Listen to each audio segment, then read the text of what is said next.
with another episode of Good Takes, and this time we're excited to get into Gladiator with both Gladiator I and II, where we can discuss both movies, how we feel about them, and if one is better than the other. So, spoilers ahead for both movies. If you haven't seen them yet, please go check them out before watching this video. Are you excited to dive in, Sam? For half of this, I'm excited to. The other half, not so much. Well, I can already sense how you're feeling, but let's ease ourselves into it. All right, well, it's been, 25 years almost since the first Gladiator movie came out, so I Yeah. think we could all do a quick refresher. Crazy it's been that long. But really excited to get into both kind of movies and discuss the merits and any failings from both. Pitfalls. So, exactly. Let's just kick off with a quick summary to remind everybody about First Gladiator. So we'll keep it pretty quick because it's an iconic movie and we'll assume that you've already watched it. But obviously, Gladiator 1 kicks off with our protagonist, Maximus Decimus Meridius, commanding the armies, and obviously he wins in this epic battle. You see a lot of his first epic lines. Strength and honor. Strength and honor. Obviously, things aren't very easy for poor Maximus, even though he wins this first battle. Enter Commodus, the son of Marcus Aurelius, who's the current emperor. And Commodus is unhinged. Joaquin Phoenix plays this role very well. We'll get into a bit of character analysis later. He's so unhinged, he kills his dad when it becomes clear his dad is not going to have him take over in his stead. And he becomes the new emperor, gunning down isn't the right word, arrowing down Maximus. Yeah, sorting down. Yeah. Well, anyway, long and short of it is poor Maximus just wanted to get home to see his family, but family is killed and he is taken as a slave. And obviously, he undergoes a bunch of trials and tribulations that we won't get into, but they are epic nonetheless, all to bring him into the grand arena that is the Colosseum in Rome. So, although there's lots of great scenes and amazing iconic scenes we'd want to go through, or iconic lines we'd want to go through, I think the long and short of it is that Maximus becomes the people's champion. He's the Spaniard in the arena, much to Commodus's dismay, and it all accumulates in this epic battle where Commodus actually is so deranged he enters the gladiator arena, which I can't imagine any emperor doing ever. It would be very interesting to know if that had ever happened in history. But he does, and it's to his demise.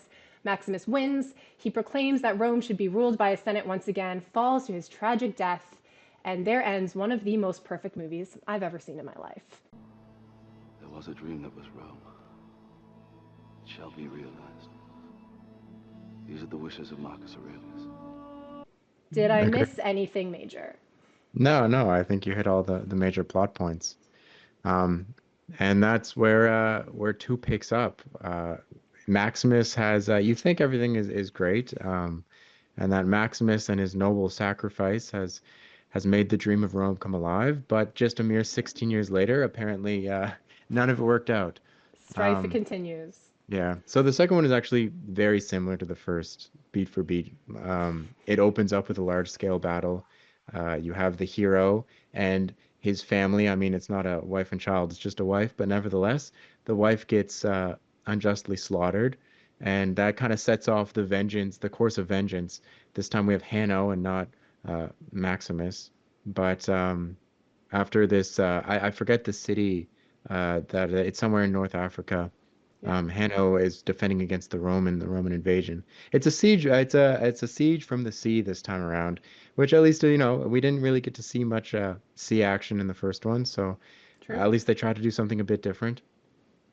And anyways, it goes south for old Hanno, and his wife gets slain by Pascal's character Acarius. Um, Acacius.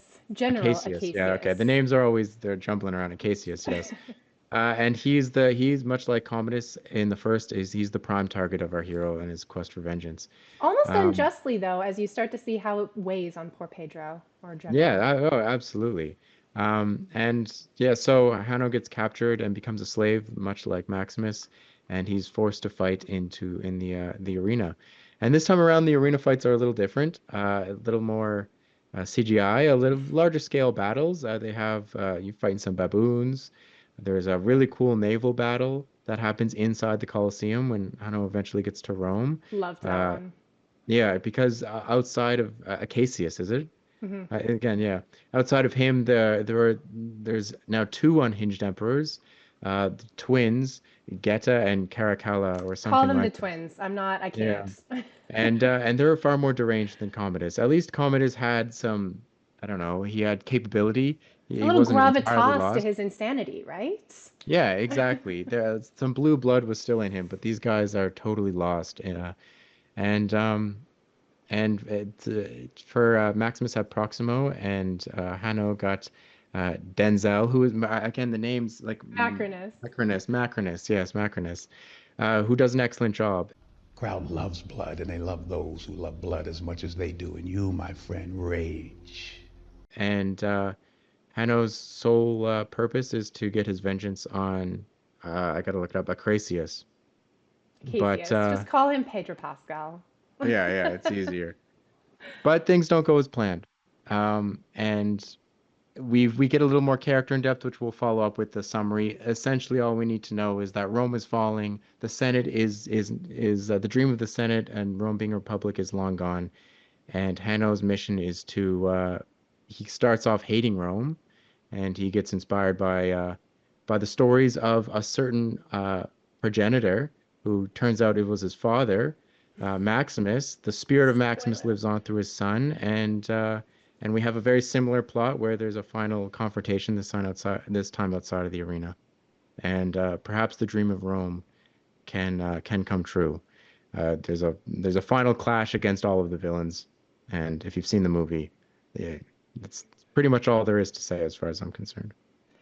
Yeah, I mean, I did find that although it was very cool in the last Colosseum scene in Gladiator II, where, Hanno, who's now been officially revealed as Lucius from Gladiator I, not only is he the heir to Rome, but he is also actually Maximus's son, which we can discuss later. But I think just to tie up how that movie ends, his mother has been plotting against Rome since the days of Commodus. So she's a little schemer, God love her.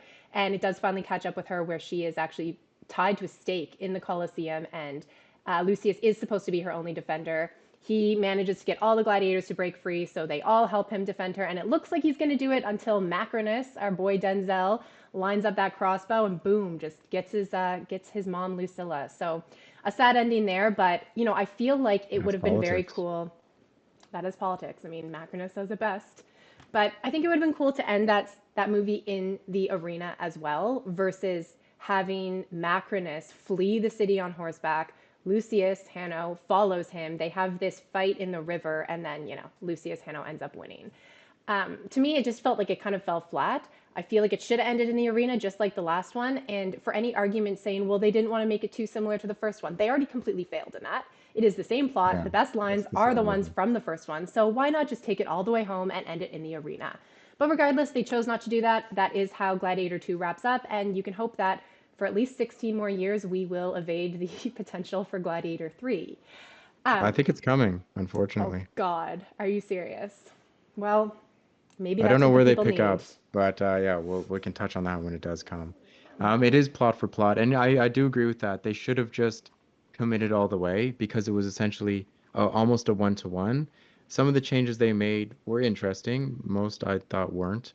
Um, but yeah, I mean, we can just go into what we think about each of the films and what they get right and what they get wrong.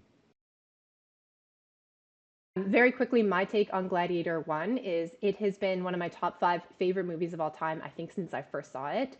Incredible movie from start to finish. A protagonist you absolutely love from the very beginning, you can get behind. You're confident in him. He seems like the true hero. He knows what's right. He's going to do what's right.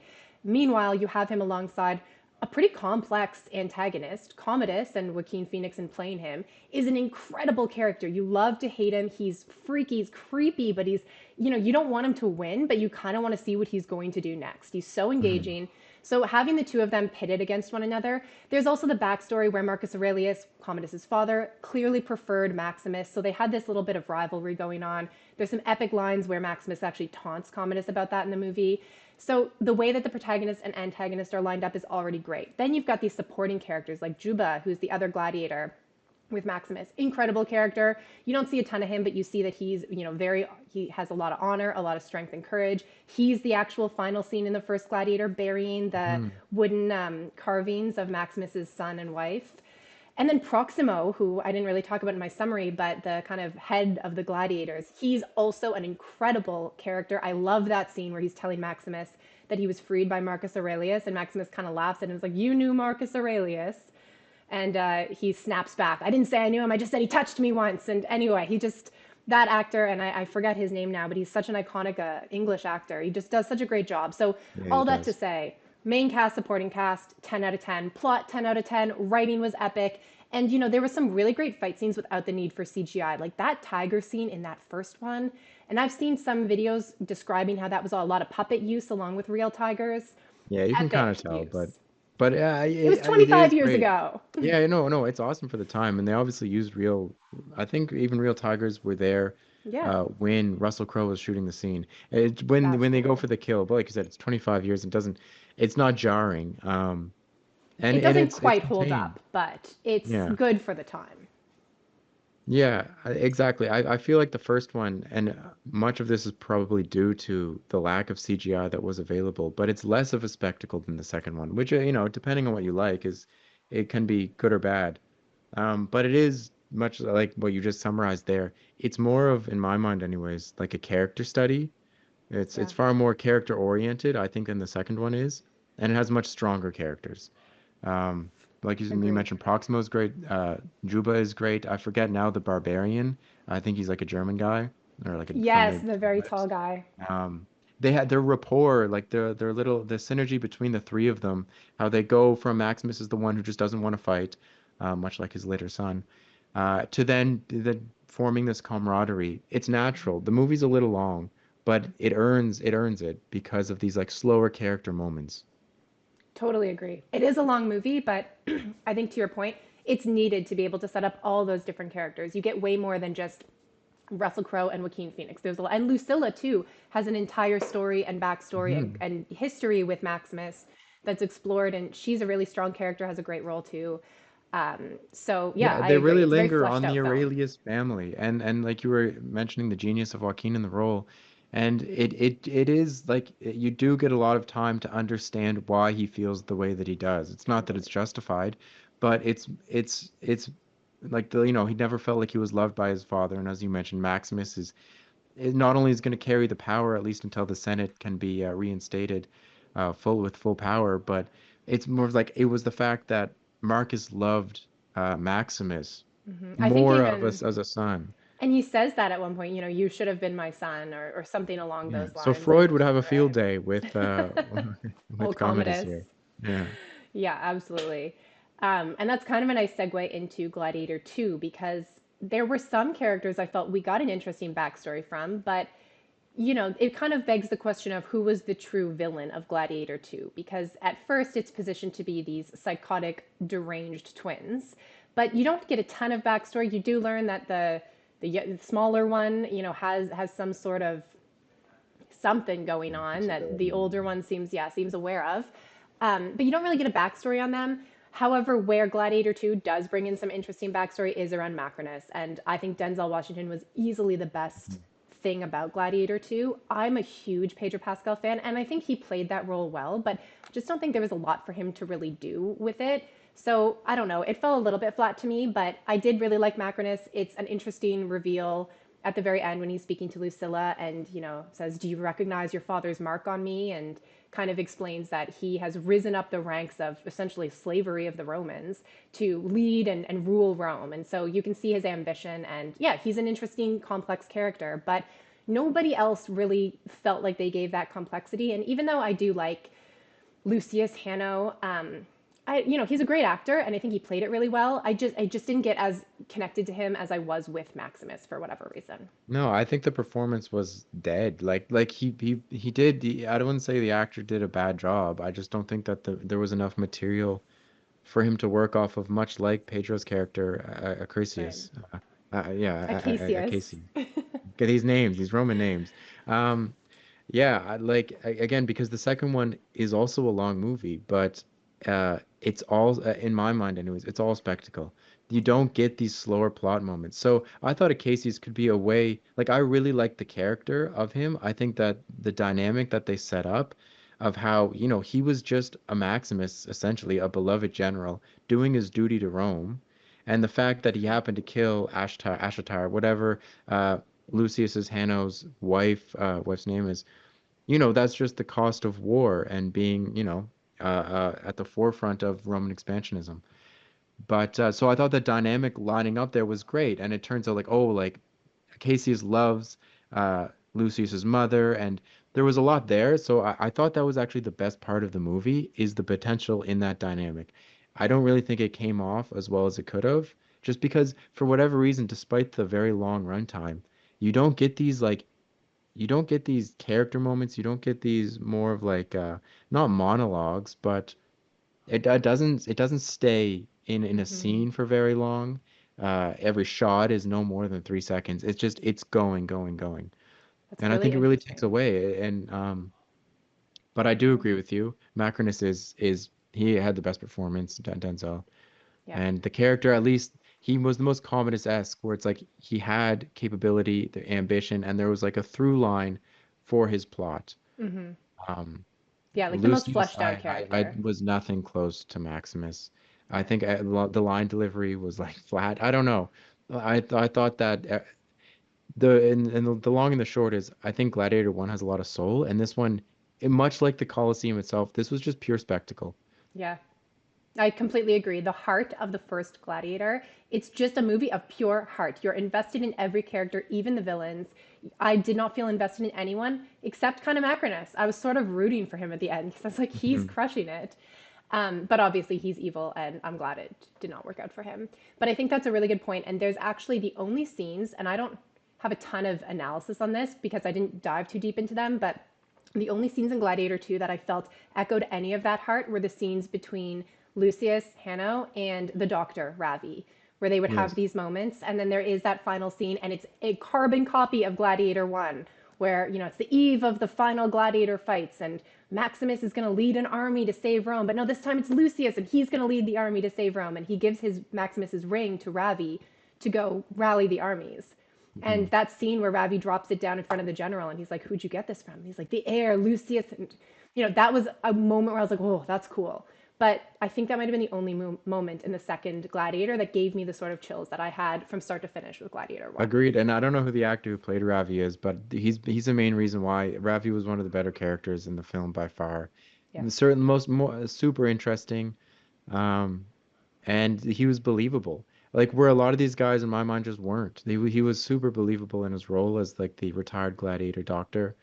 Yeah. Um, and they did have a good synergy, Lucius and Ravi. Yeah, agreed. What did you think of Lucilla? She's one of the few characters that is in both movies. I mean, outside of Gracchus, who, how the heck is this guy Yeah, still around? yeah. That was like mind blowing because he looks exactly the same. He looked like an ancient man in You live Gladiator 1 well when you're a 5 years senator in ago. Rome, clearly. Yeah, yeah, truly. Um, But sorry, Lucy, Lucilla is the only real Lucilla, yeah. character with, substance in both movies, at least that transcends both. And I felt like she maintained her character, but, what did you I think? disagree. I No? totally disagree. I think that she is like a shadow, and maybe like maybe that this is like the writer's point that they were making. But in the first one, it was she had kind of like this ability to remove herself emotionally, Hmm. and she was just as smart as any of the other players. She, as Marcus Aurelius says, she would have been made a great emperor. If only you had been born a man, what a Caesar you would have made. Um, and honestly, in the second one, I didn't get the gravitas that she has in the first. In the first one, she demands respect. You know that there's a lot going on in her mind. She's thinking it out. She has not just her own best interests at heart, but she's realistic. In this one, I don't know, like it just felt really shoehorned. I didn't really understand or buy the love between her and Acracius, like Cassius. I just Mm. gotta say Pedro Pascal. Um, Or the general, for God's sake. yeah, I don't know. I think that like the scenes that she was in were fine, but Yeah. I don't know if it took me a while to catch on. I think that like this was her outside of like the first scene when they introduced her. I didn't know it was her. Right. I mean, I think that's fair. And unless you watch the movies kind of back to back or were very well versed in the actors who played those characters, I don't think you would have known it was her. I mean, she looks amazing. She's aged beautifully and she looks very similar, but you're just not immediately expecting it. She's not introduced by her first name, Lucilla, in the beginning. I kind of see what you mean. I do think that she's a point to move the plot forward so that Yeah. Lucius can be confirmed full stop his ancestry. So that's really why she's in the movie. But I enjoyed that emotional side of her. She has a kid now. She'd lost her kid for so long. He's come back. He's rejecting her when she first goes to see him. I really liked seeing the emotion, and I think she played it out really well. I did find the switch when Lucius is suddenly all for her, and he's like, "It's hard to lose you now when I've just gotten you back." I just felt like again the writing for me at least didn't Not bring that deserved. anywhere. Like I did not see them create that connection, so it felt very rushed and sloppy. But she looked I great, and I agree with liked that. the It's less the emotion. emotionality because I understand. It's not even the real. I do agree on the dime turn, but Hmm. whatever. They can build that up. It was more of like I don't think that they're the same character in the sense, and this is my honestly, this is my just my biggest gripe with the film overall, is that it's just a disservice to the first, where it's only been 16 years, and when they're introducing the twin emperors, they're going on about how Rome has been dark for many years since these guys have taken power. So there's been, let's just be generous, say like 10 years of post Maximus Rome glory, and it's like, would the character that was in the first, Lucilla, like, would she have allowed or like the immediate failing. Like obviously we're dealing now with history as well, but these movies are not the most historically accurate. No. So I'm putting all of that aside. It's just everyone is like I think that the movie just completely like in some sense it doesn't completely destroy the legacy of the first because the first remains incredible. I don't like if they were going to do the time gap and have the same characters, I think they should have made it longer. I think that it's just like that's a very small stretch of time, and I don't know. Well, I think you All raise a of the good yeah, point that they didn't really bother with the foundational what happened to create this strife in Rome. I feel like they just really wanted to create a movie that was very much like Gladiator 1, yeah, probably yeah. knowing they had the opportunity to make these fights look a lot more impactful with CGI and other things.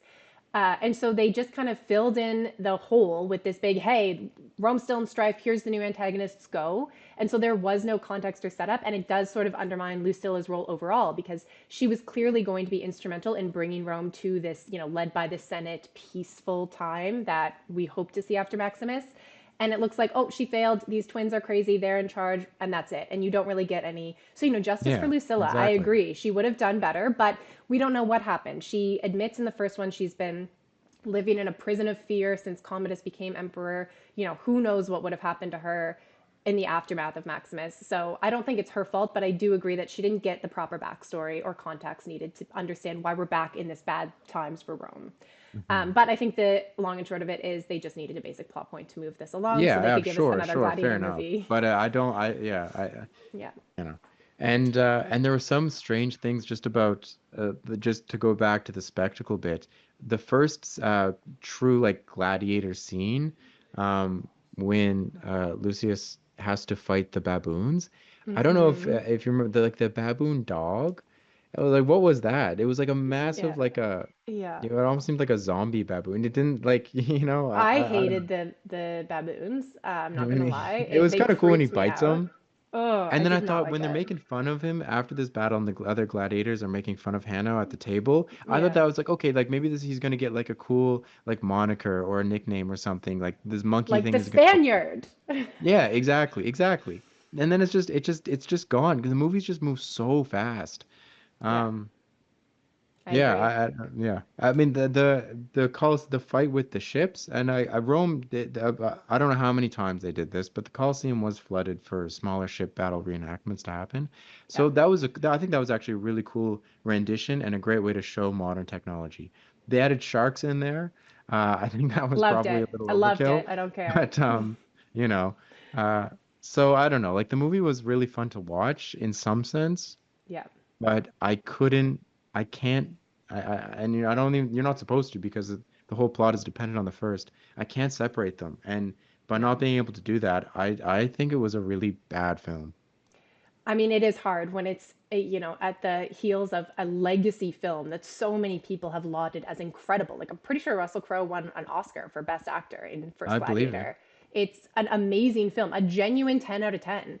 And yes, the second, especially compared to that, falls flat. It's exactly as you said before. It's a spectacle. I loved the shark scene with the water and all of that. Yeah, the whole Um, scene was cool. Totally. And I even love the beginning. Like you said, it's the first time we saw a sort of siege or battle that was in water in some sort. You know, I know it was just kind of the boats coming up to the land, but still very cool. It was a visual spectacle. It was great for that, but the plot was flat. It was very similar. It was a pale comparison or impersonation, I guess you could say, of the first one. The characters didn't feel quite as strong, and the pacing was weird. And then the last 25 minutes are so rushed, where you've got the Mhm. final Colosseum scene, and then that young, deranged emperor twin kills the older twin. Well, mostly thanks to Macrinus, who really guides his hand Yeah, there. he's the one who actually And just does then, well, Macrinus, very ambitious man, but then he ends up, he sees the tides turning, he kills the other twin. So now it's just him. Now he's running out of the Colosseum. Lucius is chasing him, and then they have the showdown. Lucius kills him, and it's just like, what did I just watch in the last 20 minutes? So it all came together. It concluded nicely with a bow. You'd almost think they couldn't do another sequel, but I'm sure they'll find a way. Yeah, But it was definitely. very rushed and not enough character development and not enough of a strong plot to stand on its own. Watching it, having seen the first one, all I could do was compare it back to the first movie. And the best lines Exactly. of the movie are from the first movie. No, that's exactly right. And the callbacks like are to be expected, but because of this rushed job that they did, it doesn't deserve any of these callbacks as far as I'm concerned. Like a few of them are fine. Like when like the first scene, And after the little animation of like the recap of the first movie, when he's in the grain, Hanno's in the grains, and he's like rubbing. It's like that's cool, and he continues to do that throughout the arena fights. That's a fine callback. In the end, he's wearing Maximus's armor. Even that is okay. You're his son. It comes to light. Um, but I don't think that it deserves these things because of how rushed through it is. yeah, It just feels like a fever dream. yeah, agreed. And I think overall consensus between us seems to be that the first one was doing fine just on its own. And did it need a sequel? I don't know. Was I entertained? I'm Yes. not entertained. I That was is actually one entertained. line that they didn't reuse. They reused almost every single line from the first one. That was surprisingly one that they didn't touch. Yes. Well, thank goodness, because no one could say it better than Russell Crowe, and I think they knew that. Are you not entertained? So I think what we should do before we give an overall consensus is just maybe do a little lightning round of some of our favorite points from each movie, if you're into it. Yeah, yeah. Okay. Best character from Gladiator 1 and Gladiator 2. What do you think? Oh, and let's Um, just caveat Maximus. You can't say Maximus because everyone yeah, would say agreed, Maximus. agreed. Uh, Best character in Gladiator 1. I think Proximo is the most interesting because he Yeah. actually has an arc that is just and it pays off and he I mean he unfortunately gets murdered, but I think that like you said the actor who plays him handled it really well. He draws you in and he Yeah. has a real arc. I think Proximo is like an awesome character in that whole film. He does. And he really redeems himself or, shows where he stands in his Mhm. sacrifice in the end. So I agree. That's a great one. I have to choose Commodus specifically because of the scene in one of the battles when he sticks his tongue out while he's watching the gladiator fights. Absolutely iconic. But it's the first role I think I ever saw Joaquin Phoenix in. I've been a huge fan ever Yeah, since. probably me too. Incredible. I Best. think he He's a was only great complex 24, character. 24, 25 when he shot that. Definitely in his 20s. He was young. Yeah. Okay, best scene between from each movie. And best just being your favorite. Best scene from each, or let's just go through the first one, I guess. Oh yeah, 'Cause I sorry, let's just go through really, the first one. um, geez, I think that yeah, with the one I just mentioned, I don't know, like it's so hard to choose. Oh my God, I like the Are You Not Entertained one because it's obviously very iconic. You're gonna have one that I'm gonna be like, oh yes, that too. But why I like that is because it comes right after the Proximo is like insisting that Maximus can't just be a killer, he has to be an entertainer. And you Hmm. can tell that Maximus, especially being like a war general who's seen the worst of the worst, is like sickened by this idea. Yeah, And so he goes out, he gives the people what he wants, and he totally finds it abhorrent. And then the line delivery is just excellent. it's so good. Okay, well, similarly, I obviously went with a Maximus quote, and it is the first time he's revealed in the arena when Joaquin Phoenix comes down, Commodus, to congratulate the gladiators. Maximus turns and shows his back, and Commodus is like, "How dare you show your back to me, slave? What's your name?" And he gives the most iconic line from the film.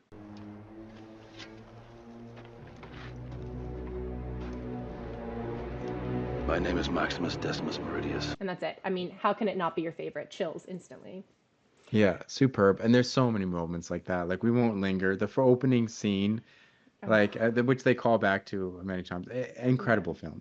One of the most quotable. Absolutely. No, we could be here all day just quoting it, but we'll leave it at those. Okay, hard to compare that, but with Gladiator 2, who was your favorite character? If you I have one. think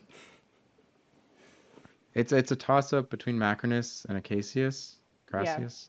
Um, I think Pedro's character only because like Denzel did an excellent job, but I actually just like the potential of what I think that could have been and them Yeah. having like this makeup moment. It never happened in the film, but in like if I try to project an extra 30 minutes of like actual character development in that, I think that his character and the relationship between him and Hanno could have been the most fulfilling. So I'll give it to That's fair. Acacius. He has a great final scene too when he surrenders to Hanno, and then Hanno in turns ends up surrendering, but all the Romans end up just getting Mhm. Acacius Yeah, with the I agreed. arrows, and Yeah, very true. That was a it was great strong. scene. That Yeah, was a and very good scene. actually, really good line delivery from the actor who played Lucius after that when he said, if this hero is worth nothing, like what are your lives worth to kind of everyone in Mhm. the arena? I thought that was actually a very good, unique line for once. So good job, Gladiator Yeah. 2. My favorite was Macrinus, and I think I've already explained why. So let's just move into best scene from Gladiator 2. The best scene. Um, Geez, do you have one right off the bat? The shark Like, fight. There's no depth in this movie. I really liked the shark fight. It was entertaining. Got to watch people get eaten by sharks. Got a lot of watch yeah, cool boat attacks. I think that's my favorite. it was a lot of fun. I think I think the opening of the film, actually, I think that it So the opened up recap strong. of the first movie. Yeah, yeah. That actually, yes. No, I meant the sea, the siege from the sea. Yeah, But no, I changed my answer. It's the recap of the first film. It is animated Russell excellent, Crowe. No, but excellent. I think that it was, I don't know, like it you didn't know what to go in. It's like, all right, like Ridley Scott is at least directing it. He's really hit or miss, but I'm hoping it's a hit. You're ready. It starts Um, strong. That's a fair point. yeah, and it's like yes, so I felt good in the first 5 minutes, and there's like the scene where Hanno is, it's like Maximus in Elysium, Hmm. Hanno gets the sticks and Chiron, Yeah, a little more dark, but yeah, I was like, all right, cool, like that was a cool comparison. It's different, but you see the similarities.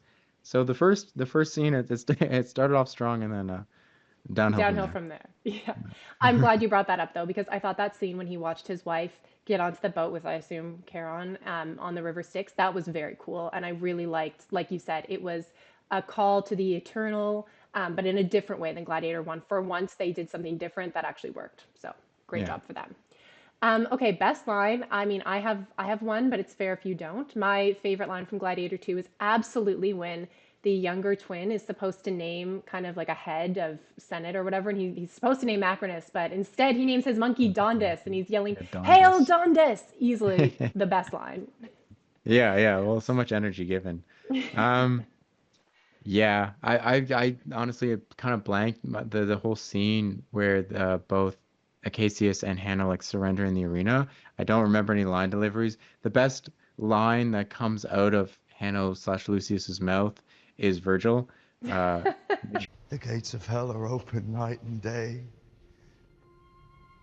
Smooth is the descent, and easy is the way. I think that was a great a little motif that they had throughout the film. Yeah, So agreed. I mean, Virgil I'll is wait this probably the one this best one. line whenever he's in a group of other Yeah. phrases, but agree. A slight cop out because, of course, it's not really a line written from it, but I totally agree. It was, and also very cool how that was interwoven into the movie a bit. Okay, well, I think we've said pretty much all that can be said. If we were to end off with a final rating, um, let's rate the first and the second. And, I don't know if you can say more of a comparison, but, I think I've got my ratings in my mind if you're prepared to share them. Yeah, you kick it off. All right, well, prepare for my good takes, but as I think is obvious from this entire discussion, Gladiator 1 is a 10 out of 10 in my eyes. No notes. I agree it's long. It needs to be long. So, 10 out of 10, nothing more to say. Perfect vengeance story. Gladiator 2 was visually entertaining, but the whole time I was watching it, I just kept thinking I'd rather be watching Gladiator 1. So, I will give it a strong 5 out of 10. Okay, we're very similar. Like I'll give Gladiator 1 a 9. It can be a 10, a 9 out How of 10, 10 dare out of you? 10. It's on subsequent watches, I've seen that movie many times. You realize it's a little long. Um, but at the same breath, I wouldn't want to cut anything. So, but that is as close to like a perfect film I think as you can get. It's not my favorite, but I don't know anyone who hasn't enjoyed it. We'll put you down at a Second one, 9.5. yeah, exactly. The second one, I think that everything it attempts except for the spectacle is a failure. You don't get any of this brotherly gladiator build up. You have Hanno who's far less experience. He ends up being like a leader to the people. Like none of it is deserved, and so the movie does not deserve a good rating. A solid, strong 4. Well, you heard it here first. The good takes. All right, well, if you combine ours, then we'll say 9.5 for Gladiator 1, 4.5 for Gladiator 2. All that to say, if you were a fan of the first one, I still think it's worth watching it. Hopefully, you'd watched both movies before you listened to this, because if not, we've pretty much given it all away. But please share your good takes. We'd love to know what you thought about both films, where we might have got our own good takes wrong. If you have any contradictory or similar opinions, share them below. We'd love to hear them. Yeah. Till next All time, right, guys. till next time.